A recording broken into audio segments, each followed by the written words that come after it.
श्री स्वामी समर्थ.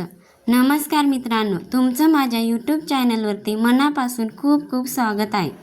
आणि स्वामींचा कृपा आशीर्वाद प्राप्त करून घेण्यासाठी कमेंट बॉक्समध्ये श्री स्वामी समर्थ नक्की लिहा. भाद्रपद महिना आला की आपल्या घरोघरी सण उत्साहाची घाई गडबड सुरू होते.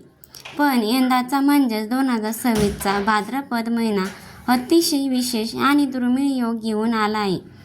यंदा 14 सप्टेंबर 2026 वार सोमवार या एकाच दिवशी हरतालिका, गणेश चतुर्थी हे दोन मोठे सण एकत्र आले आहेत.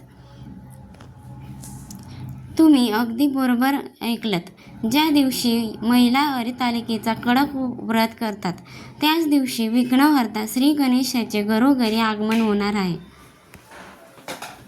अशा वेळी अनेक महिलांच्या मनात गोंधळ निर्माण झाला आहे की हरतालिकेचा उपवास नेमका कधी धरावा आणि कधी सोडावा. गणेश चतुर्थीच्या दिवशी हरतालिकेची पूजा आणि गणपतीची स्थापना एकत्र कशी करावी,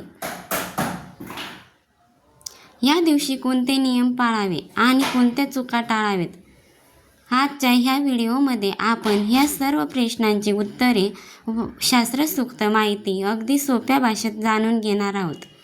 हा व्हिडिओ संपूर्ण पहा जेणेकरून तुमच्या मनातील सर्व शंका दूर होतील. चला तर मग वेळ न घालवता आजच्या या महत्त्वपूर्ण व्हिडिओला सुरुवात करूया. व्हिडिओ जर आवडला तर व्हिडिओला लाईक, शेअर, सबस्क्राईब करा. कमेंटमध्ये ओम गण गणपती नमः लिहायला अजिबात विसरू नका.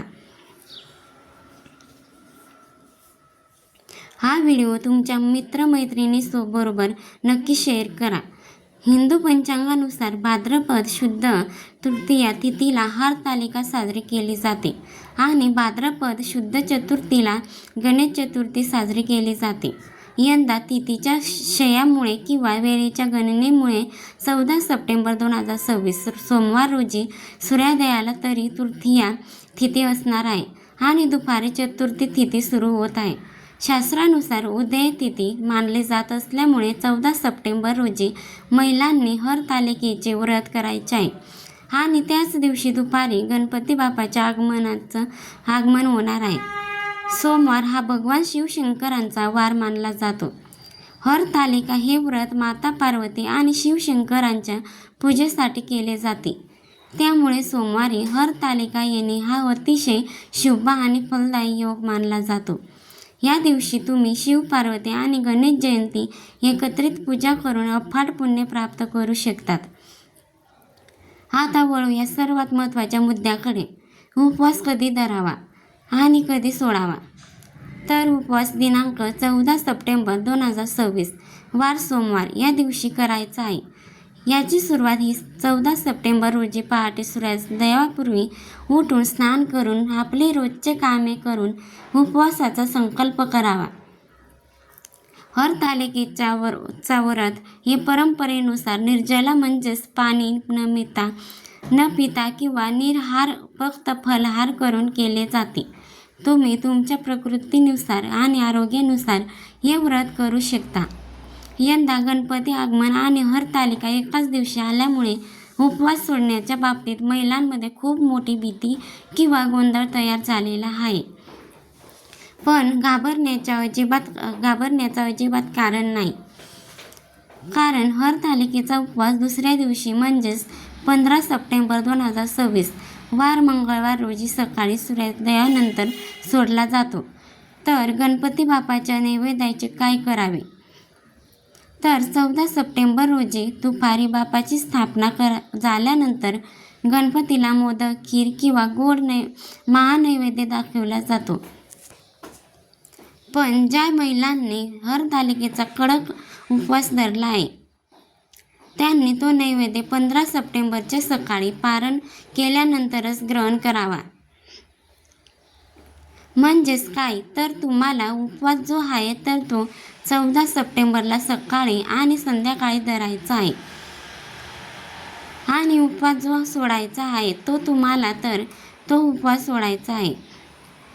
जर एखाद्या महिलेला तब्येतीच्या कारणामुळे उपवास करणे शक्य नसेल तर त्यांनी 14 सप्टेंबर रोजी संध्याकाळी हरतालिका पूजेनंतर आणि आरतीनंतर फलाहार करून सात्विक आहार घेऊन उपवास सोडला तरी चालतो. घरातील पुरुष आणि मुले गणपतीचा प्रसाद 14 सप्टेंबर रोजी नेहमीप्रमाणे खाऊ शकतात. फक्त उपवास करणाऱ्या महिलांनी आपल्या व्रताचे नियम पाळावे.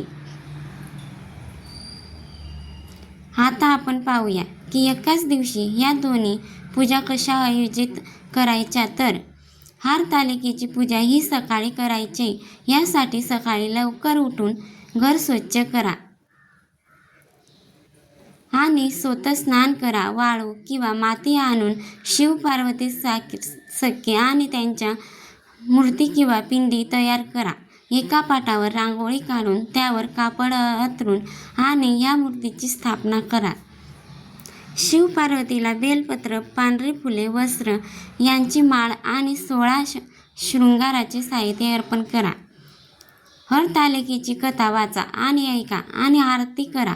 श्री गणेशाच्या मूर्तीची स्थापना ही दुपारी आपल्याला करायची आहे. दुपारी 12च्या सोमवार शुभ मुहूर्तावर श्री गणेशाच्या मूर्तीचे घरोघरी आगमन करता येणार आहे. गणपतीची स्थापना हरतालिकेच्या पूजेसाठी पूजेच्या शेजारी किंवा वेगळ्या चौरंगावर पाटावरती तुम्हाला करायचे आहे. गणपती बाप्पाला दुर्वा, जास्वंदीचे फुलं आणि 21 मोदकांचा नैवेद्य अर्पण करा. गणपतीची महाआरती करा.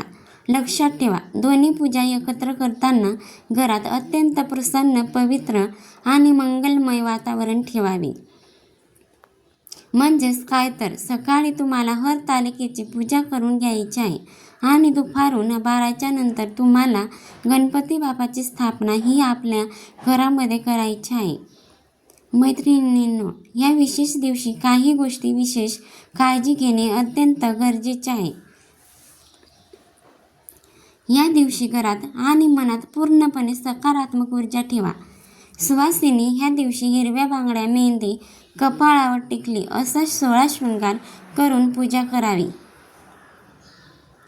शिवपार्वती आणि गणपती स्तोत्र या दिवशी म्हणावे. ओम नमः शिवाय किंवा श्री गणेशाय नमः या मंत्राचा जप करत राहा.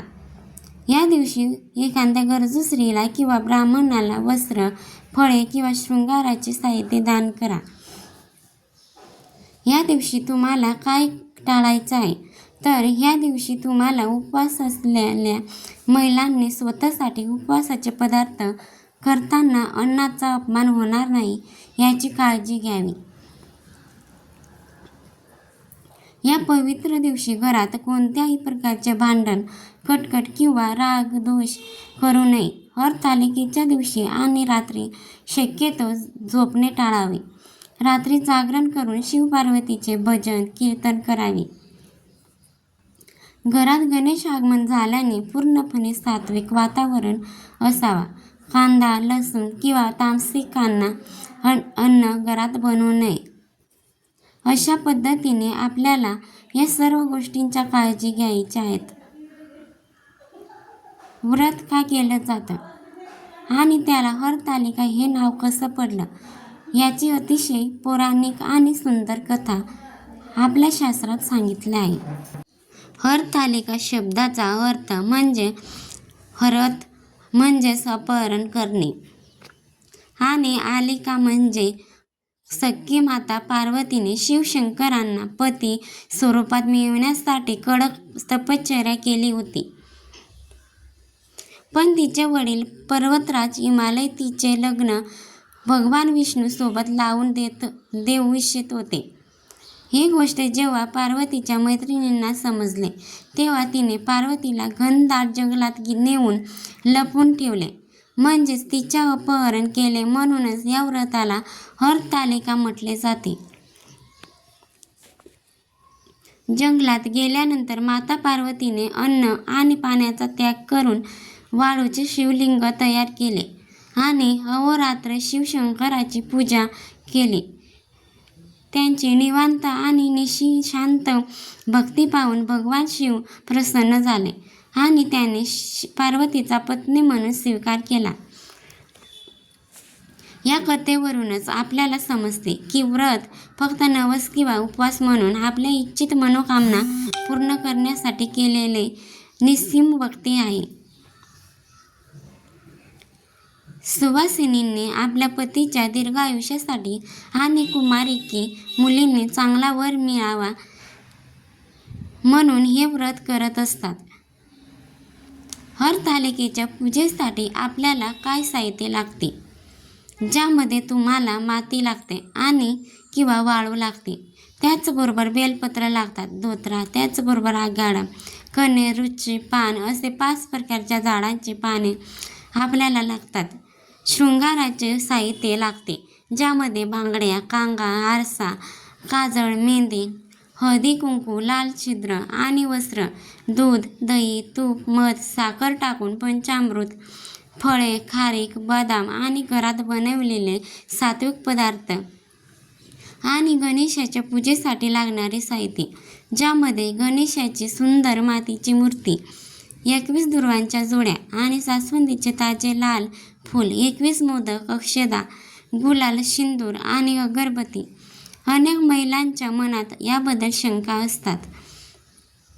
शास्त्रानुसार शरीराला त्रास देऊन व्रत करणे योग्य मानले जात नाही. जर तुम्ही गर्भवती असाल किंवा आरोग्याच्या समस्या असतील तर तुम्ही निर्जला उपवास अजिबात करू नका. तुम्ही दूध, फळे किंवा उपवासाचे सात्विक पदार्थ खाऊन हे व्रत करू शकता. मासिक धर्म आल्यास काय करावे?